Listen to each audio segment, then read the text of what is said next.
alabanza y de adoración. ¿Por qué considero que es importante reflexionar en esto, hermanos? Porque a veces pensamos que la adoración es un momento específico dentro de un día apartado como es el día sábado. Es decir, cuando entonamos cantos o cuando hacemos una oración, pensamos que solamente es un momento de adoración, pero ahí empieza el motivo de esta reflexión. ¿Cómo hacer esa verdadera?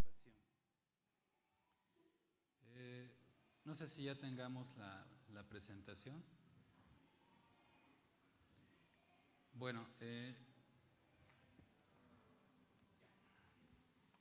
dice el título del tema de esta mañana, la adoración y sus elementos.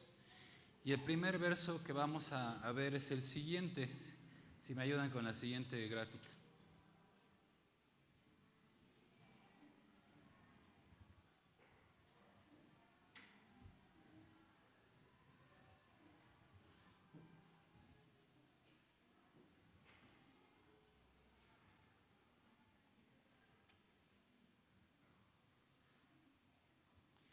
Si alcanzan a ver todos el verso que está aquí.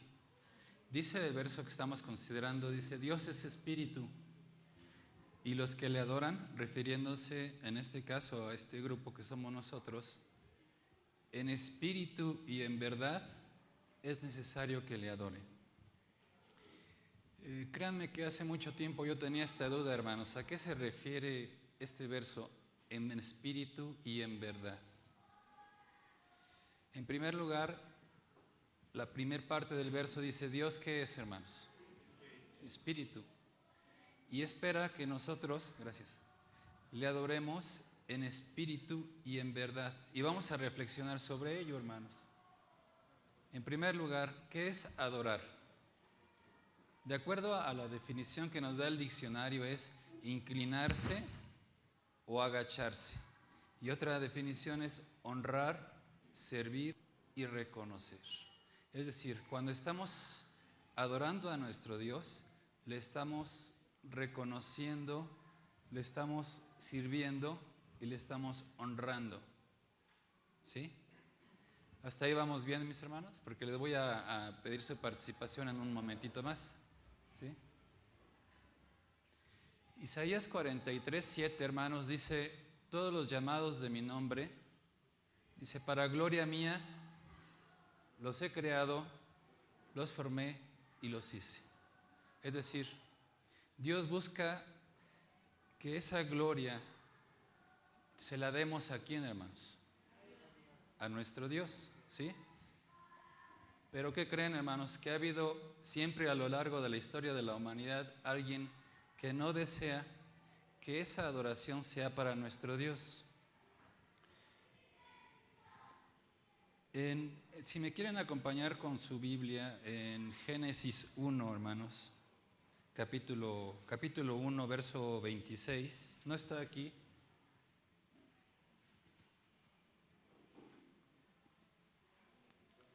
Génesis 1, verso 26. ¿Ya lo tienen?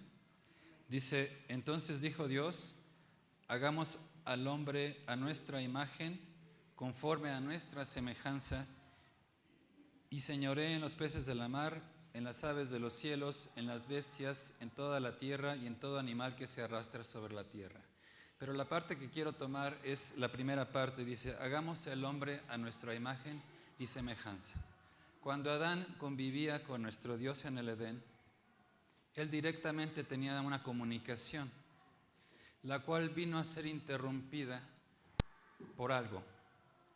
¿Quién me ayuda diciéndome por qué fue interrumpida esa? Por la desobediencia, por la serpiente, porque no quería precisamente que hubiera esa intimidad con Dios. El único aquí que siempre ha buscado que no haya intimidad y no haya un acercamiento a nuestro Dios es el adversario, como lo llama la Biblia. ¿Por qué? Aquí se encuentra la razón. ¿Me acompañan a buscar Isaías 43? No, perdón, Isaías 14. Isaías 14, versos 13 y versos 14.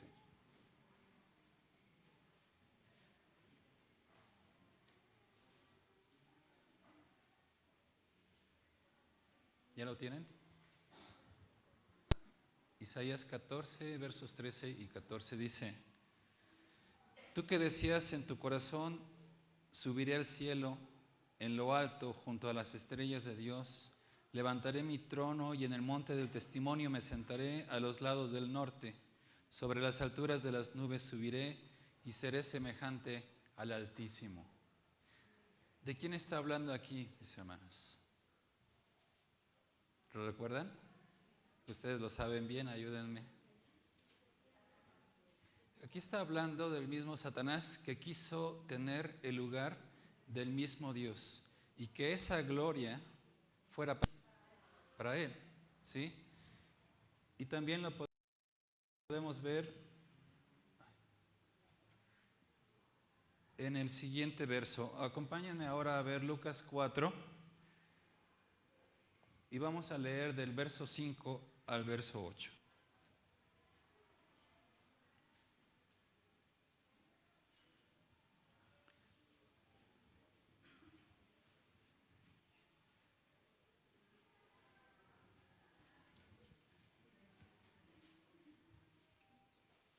¿Ya lo tienen? Dice: y le llevó el diablo a un alto monte y le mostró en un momento todos los reinos de la tierra. Y le dijo el diablo: a ti te daré toda esta potestad y la gloria de ellos, porque a mí me ha sido entregada y a quien quiero la doy. Si tú postrado me adorares, todos serán tuyos. Respondiendo Jesús le dijo: vete de mí, Satanás, porque escrito está: al Señor tu Dios, ¿qué, hermanos? Y a Él solo servirás. ¿No se les hace interesante que mismo Satanás le diga: te ofrezco todo esto al Hijo de Dios? ¿Por qué sería? Porque la potestad aquí en la tierra, ¿a quién les dado, hermanos? ¿Quién es el príncipe de la potestad del aire? Satanás. Él tiene la potestad sobre los reinos del mundo, ¿sí? Es así de tal manera que se las ofreció a nuestro Señor Jesucristo, pero se las ofreció con una condición. Dijo: te voy a dar todo esto si tú te postras y me adoras. Es decir, el mismo Satanás desde un inicio no desea que usted se postre delante de Dios y que le adore, sino que Él le va a ofrecer a usted muchas cosas, como puede ser un buen empleo, en el cual usted se olvide de Dios y que le diga: no importa, tuve que pagar por un empleo, pero tu hijo ya no está aquí. O te voy a ofrecer muchas ocupaciones, pero ¿qué crees? La adoración ya no va a ser para tu Dios, va a ser para el mismo Satanás. ¿Sí? Y Dios lo que ha querido siempre es que le reconozcamos a Él. Vamos a verlo de la siguiente manera. Dice que los que adoran a Dios es necesario que adoren en espíritu y en verdad. ¿A qué se refiere el espíritu? Pablo divide la humanidad en tres grupos: en naturales, carnales y espirituales. ¿Quiénes son los naturales? Lo tenemos aquí en este verso. Pero el hombre natural no percibe las cosas que son del Espíritu de Dios, porque para él son locura y no las puede entender, porque se han de discernir espiritualmente. El hombre natural es el que no conoce a Dios, y que cuando se le habla de algo espiritual dice: eso es una tontería. ¿Sí? Ese es el hombre natural. Ahora, quedan dos: el hombre carnal y el hombre espiritual. Aquí en 1 Corintios, Pablo le está hablando a este grupo de hermanos y les dice: de manera que yo, hermanos, no pude hablaros como a espirituales, sino como a carnales, como a niños en Cristo. Este grupo de Corinto, ¿ya había escuchado el mensaje de Pablo, hermanos? Sí, y precisamente por eso les está escribiendo una carta para recordarles. Pero ¿por qué dice que no les había podido hablar como a espirituales, sino como a carnales?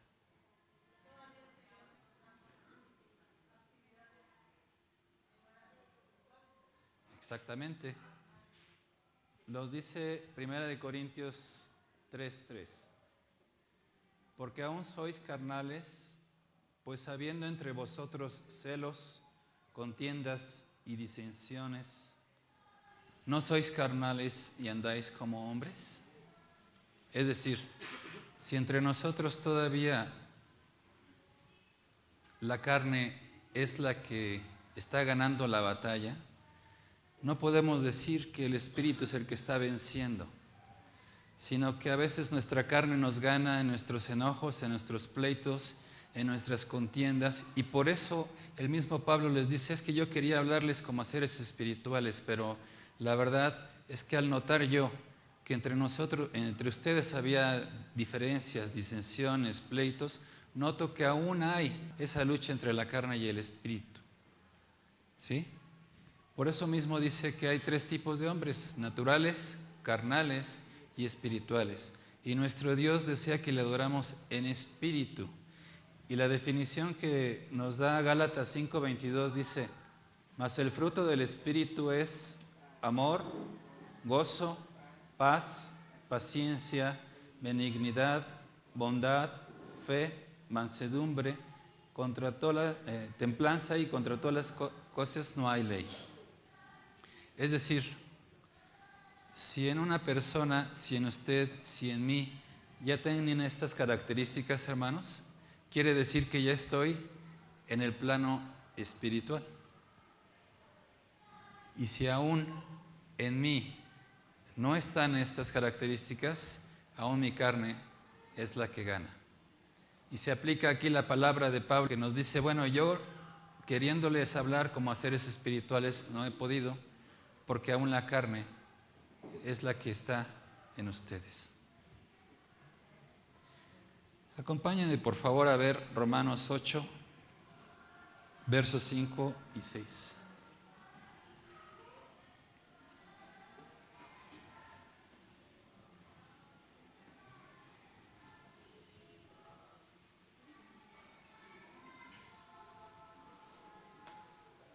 ¿Ya lo tienen? Dice Romanos 8, 5 y 6, porque los que son de la carne piensan en las cosas de la carne, pero los que son del Espíritu en las cosas del Espíritu. Porque el ocuparse de la carne es muerte, pero el ocuparse del Espíritu, ¿qué es, hermanos? Vida y paz. Vamos a continuar con Romanos 8, versos 8 y 9. Dice, y los que viven según la carne, ¿qué dice aquí, hermanos? No pueden agradar a Dios. Mas vosotros no vivís según la carne, sino según el Espíritu. Y hace aquí una pausa y dice, si es que el Espíritu de Dios mora en vosotros, y si alguno no tiene el Espíritu de Cristo, ¿qué pasa, hermanos? Fíjense que yo le agradezco mucho a Dios el que me dé la oportunidad de estar aquí, porque digo, bueno, Dios me permite reflexionar, y aquí hay una reflexión muy grande. ¿Estoy viviendo en el Espíritu o en la carne? Porque si estoy viviendo en la carne, no puedo agradar a Dios. Y mi adoración no es grata delante de Él. Pero si vivo conforme al Espíritu, entonces voy a poder agradar a Dios. Y tenemos otro verso en Romanos 8, versos 12, 13 y 14. Y dice así, así que hermanos, deudores somos, dice, no a la carne para que vivamos conforme a la carne, porque si vivís conforme a la carne, moriréis. Mas si por el Espíritu hacéis morir las obras de la carne, viviréis. Porque todos los que son guiados por el Espíritu de Dios, estos son hijos de Dios. aquí lo que nos recomienda, hermanos, es que si tenemos que nos ayude el Espíritu de Dios, debemos de pedirle a nuestro Dios que nos ayude para que nos guíe, para que nos acompañe. El siguiente verso dice, no apaguéis al Espíritu. ¿Cómo podemos apagar el Espíritu de Dios, hermanos? Contristándolo. Pero, por ejemplo, aquí tenemos enfrente dos arreglos florales muy bonitos. Si yo a este arreglo floral lo riego todos los días y a este arreglo floral lo descuido, no me interesa, pero día a día a este lo voy alimentando, ¿cuál creen que de aquí a unos días tenga mejor presencia? El que yo estoy alimentando, ¿sí? Y el que estoy descuidando, obviamente lentamente va a ir muriendo. La pregunta aquí, hermanos, es, ¿qué tanto estamos alimentando ese espíritu entre semana, cada día? ¿Cómo lo hacemos? Dice aquí esta frase que me gustó. Dice, para el hombre carnal, la adoración es algo que él hace, no algo que él es. ¿A qué voy con esto? A veces pensamos que la adoración es un momento en el culto de la iglesia de Dios, en la reunión de 12 a 2. Y en el momento de elevar un canto es mi momento de adoración. Eso está correcto, pero es como una rebanada muy pequeña de un pastel. Es decir, ¿solamente en ese momento puedo adorar yo a Dios, hermanos? ¿Solamente en ese momento puedo yo reconocer y puedo dar honra a Dios? Un hombre decía, bueno, tú tienes a tu amigo o a tu hijo y todos los días no le dices ni una palabra ni un te quiero, pero llega el momento de una reunión y enfrente de todos lo abrazas y le dices, hijo, te amo, te adoro. O puede suceder con su pareja. ¿Acaso no es lo mismo cuando solamente apartamos un momento el día sábado y le decimos al Señor, te amo, y lo hacemos enfrente de todos, que es una expresión pública de nuestra fe? A lo que voy con todo esto es lo siguiente, hermanos.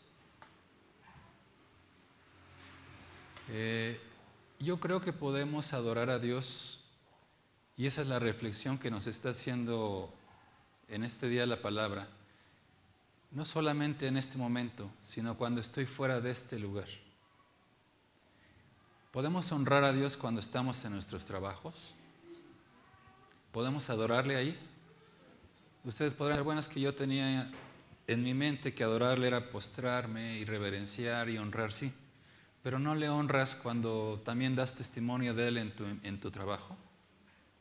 En la calle, hermanos, ¿no podemos adorar a Dios en la calle también? ¿Cómo? Pues a través de lo que nosotros expresamos con nuestra vida. Es una manera de reconocer a Dios. ¿Sí? ¿Hasta ahí vamos bien, hermanos? Bueno, la última parte dice, Dios es espíritu y los que le adoran en espíritu y en verdad es necesario que le adoren. La última parte es la verdad. ¿Y cuál es la verdad? Dice Juan 17:17, santifícalos en tu verdad, tu palabra es verdad. Y hay alguien que dijo, y ustedes lo conocen bien, soy el camino, la verdad y la vida. Y nadie viene al Padre si no es por mí. Aquí hay algunas preguntas que se me hacen muy interesantes. Dice, ¿cómo puedo adorar a alguien que no conozco? ¿Es posible adorar a alguien que usted no conoce? ¿Cómo puedo adorar a alguien cuyos atributos ignoro? ¿Cómo puedo adorar a un Dios con el que no me he relacionado lo suficiente para conocerle? Ustedes encuentran a una persona A la primera persona que se encuentren al salir a la calle y le pueden decir, te amo. No, no le conocen, no saben ni quién es. ¿Qué necesitarían para empezar a tener ese sentimiento por esa persona? Un acercamiento y empezar a conocerle. A eso voy con este pensamiento, dice aquí. ¿Cómo puedo adorar a un Dios con el que no me he relacionado lo suficiente para conocerle? Mucha gente adora a Dios sin conocerle. No han conocido a Dios de una manera íntima y personal. Aquel que conoce a Dios en la intimidad y en su vivencia diaria será un excelente candidato para ser un verdadero adorador.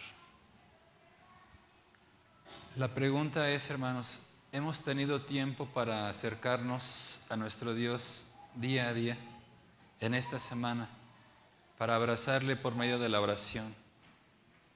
Para usted en su intimidad decirle, Señor, la verdad es que me hacen falta muchas cosas y mejorar en muchos aspectos. Ayúdame. Quizá yo no soy aquella espiritual que tú me pides y que ahora en los temas yo estoy escuchando, pero realmente yo quiero ir dejando la carne. Quiero ir dejando esas diferencias, esos pleitos y todo lo que narra la palabra de Dios. ¿Cómo podemos llegar a tener esa verdad en nuestra vida? Es algo que usted y yo ya conocemos. Dice aquí Juan 17:3, y esta es la vida eterna, que te conozcan a ti, el único Dios y verdadero, y a Jesucristo a quien has enviado. Es decir, cuando el verso dice en espíritu y en verdad, se está refiriendo a que en su palabra y en esa intimidad que usted y yo tengamos, Él nos va a permitir conocerle. En el libro de Jeremías dice, por cuanto estuviste en mi secreto. ¿A qué se refiere? Cuando usted entra a su recámara, a su puerta y habla con Él, en ese secreto, Dios le va a hacer conocer lo que Él quiere que usted cambie, la manera en que Él le va a ayudar. Pero es en esa intimidad con Dios. Ahora quisiera hacerles una pregunta, sin que nadie levante su mano y que se la conteste a sí mismo. De lunes a viernes usted tuvo un momento para estar con Dios y hablar con Él, una intimidad con Él, y poderle decir, Señor, yo te amo, yo quiero adorarte, yo quiero reverenciarte. O solamente es a través del día sábado que venimos y le decimos, Señor, es que yo te adoro, yo te reverencio. Pero Dios nos hace pensar y nos dice, bueno, a ver, me parece muy bien que vengas y me adores, pero ¿y qué pasa de sábado a sábado?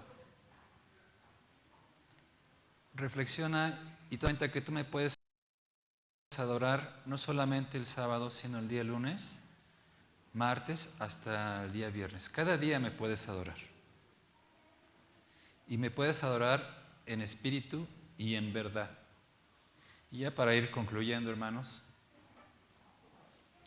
nos hace una recomendación, Colosenses 3:16, dice, la palabra de Cristo mora en abundancia en vosotros, enseñándoos y exhortándoos unos a otros en toda sabiduría, cantando con gracia en nuestros corazones al Señor con salmos e himnos y cánticos. Es decir, ahora que leamos nuevamente el verso de que Dios busca que le adoremos en espíritu y en verdad, vamos a tener otro contexto. Es decir, Dios busca que le adore en espíritu. Mi hermano Moy, ¿a qué se refiere esto de en espíritu? Ayúdanos con un pequeño resumen en tus palabras, que Dios busca que le ayudemos en espíritu, que le adoremos en espíritu. Claro que sí. En el espíritu tenemos que verlo, no mistizarlo, no ponerlo místico, sino verlo de forma muy práctica. Es decir, cómo yo en el día a día puedo adorar a Dios. Es decir, con un espíritu de, primeramente, humildad. Miqueas dice, lo único que te pido es que hagas justicia, misericordia, pero antes de todo eso, que seas humilde ante mí. Exactamente. En espíritu, o sea, que lo hagamos con todo nuestro corazón, que también podemos citar otros pasajes, pero en la práctica, ahí cuando me levanto, cuando abro los ojos y digo, gracias Dios por este día. Y asimismo, en la forma de que me conduzco, en la forma que estoy dando un trato a mí mismo y a mis hermanos, ahí estoy adorando a Dios, en espíritu y en verdad, es decir, en todo momento. Muchas gracias, muy amable. Y mi hermano Héctor, la última parte que acabamos de ver, aunque ya lo relacionó mi hermano Moy, que le adoremos en verdad. ¿A qué se refiere en verdad? ¿Que acaso no lo hacemos de esa manera? ¿O qué es lo que nos trata de dar esta palabra el día de hoy? Pues yo creo que es con el convencimiento, ¿no? Así lo veo yo. A veces decimos, te amo Dios, pero lo decimos de dientes para afuera, sin tener el pensamiento en Dios, verdaderamente lo que significa, ¿no? Muchas gracias. Y quisiera concluir, hermanos, con esta oración que yo creo que sería muy buena para cada uno de nosotros. Dice así: Padre, te pido que por favor me permitas mantenerme firme en tus caminos para poder ser un adorador conforme a tu corazón. Te pido que me ayudes y que me permitas ser un perfume agradable ante tu presencia. Guarda mi mente, mi alma, mi cuerpo y mi espíritu para tu gloria. Te lo pido en el nombre de tu Hijo amado Jesucristo. Es una oración como para que la llevemos nosotros, hermanos, esta semana. ¿Sí? Ojalá, hermanos, que en esta breve reflexión, que en sí es una introducción para todo lo que va a ser la adoración en este mes, nos ayude a entender que Dios busca de nosotros. Dice que le adoremos en espíritu y en verdad. Muchas gracias, hermanos, y espero que sea de utilidad esta reflexión para ustedes. Dios les bendiga.